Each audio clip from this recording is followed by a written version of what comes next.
आप तो बोलते हैं कि तीन मिनट में मैं क्या बोलूं। वही समय है, वही 3 मिनट में मैं क्या बोलूं। कांग्रेस का पोल मैं कैसा खोलूं। हम चुनाव में नहीं मानते हार। नरेंद्र मोदी जी प्रधानमंत्री बनेंगे 4थी बार। नॉट प्रेजेंट श्री रामदास अठावले, सिर्फ 3 minute. Deputy chairman sir, SIR के चर्चा के वक्त मैं करता हूं डॉक्टर बाबा साहब अम्बेडकर जी को याद। एसआईआर के चर्चा के वक्त मैं करता हूं भारत रत्न डॉक्टर बाबा साहब अम्बेडकर जी को याद। लोकतंत्र का विरोध करने वालों को करता हूं मैं बर्बाद। नरेंद्र मोदी जी के नाम पर मत करो विवाद। नरेंद्र मोदी जी के नाम पर मत करो विवाद। उनके विकास को करना होगा आप सभी को याद। लोकतंत्र मजबूत करने के लिए है एसआईआर। लोकतंत्र मजबूत करने के लिए है एसआईआर। अपने अपनी नौका करो तुम पार। हम चुनाव में नहीं मानते हार। हम चुनाव में नहीं मानते हार। नरेंद्र मोदी जी प्रधानमंत्री बनेंगे 4थी बार।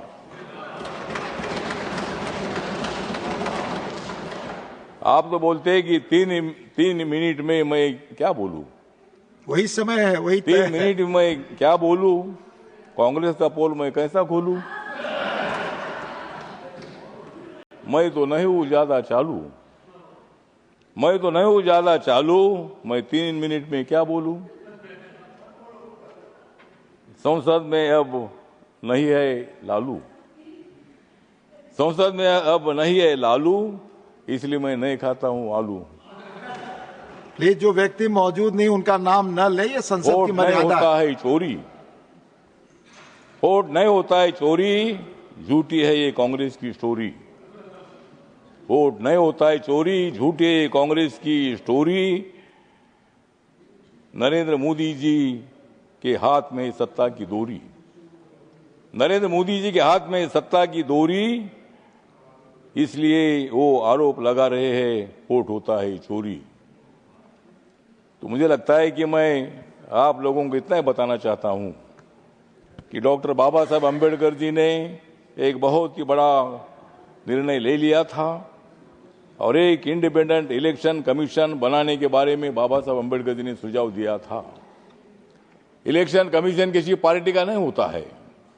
Deputy chairman sir, election commission independent body है।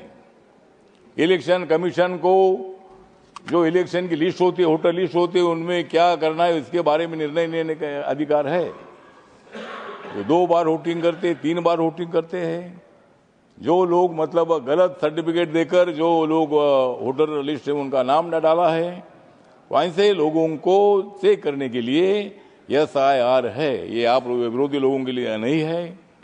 और इसी तरह जिस तरह हमारे डेरेन जी बोल रहे थे, ममता जी के बारे में हमको बहुत बड़ा आदर है। कांग्रेस पार्टी ने उनके ऊपर अन्याय किया था। ममता जी को कांग्रेस पार्टी से छोड़नी पड़ी थी और ममता दीदी को इसके पहला जो चुनाव हुआ था, थैंक यू, उसमें डिप्टी चेयरमैन बोले वही रिकॉर्ड पे जाए। उनको अच्छी सफलता मिली थी। आपका समय खत्म हुआ। 200, 600, 7 सीटें मिली थी। भारतीय जनता पार्टी को भी बहुत अच्छी सीटें मिली थी। लेकिन तब ये हुआ था कि भाई कांग्रेस पार्टी को और सीपीएम को वोट नहीं मिला था। पूरा वोट मिला था ममता दीदी को। ममता दीदी को मिला था और आपको लोकतंत्र में सत्ता दी, अच्छी बात है। इसीलिए मुझे लगता है भाई यहाँ इसे आरोप लगाना ठीक नहीं है। धन्यवाद। कांग्रेस पार्टी आज तक सत्ता में रही, क्या वो वोट चोरी रही थी? मैं दूसरे वक्ता को बुलाऊंगा। 60 साल तक सत्ता में रही थी। मैं दूसरे वक्ता को बुला रहा हूं। 60 साल सत्ता पे रही थी। माननीय श्री कार्तिकेय शर्मा जी, माननीय कार्तिकेय शर्मा, नॉट प्रेजेंट। माननीय श्री इमरान प्रतापगढ़ी।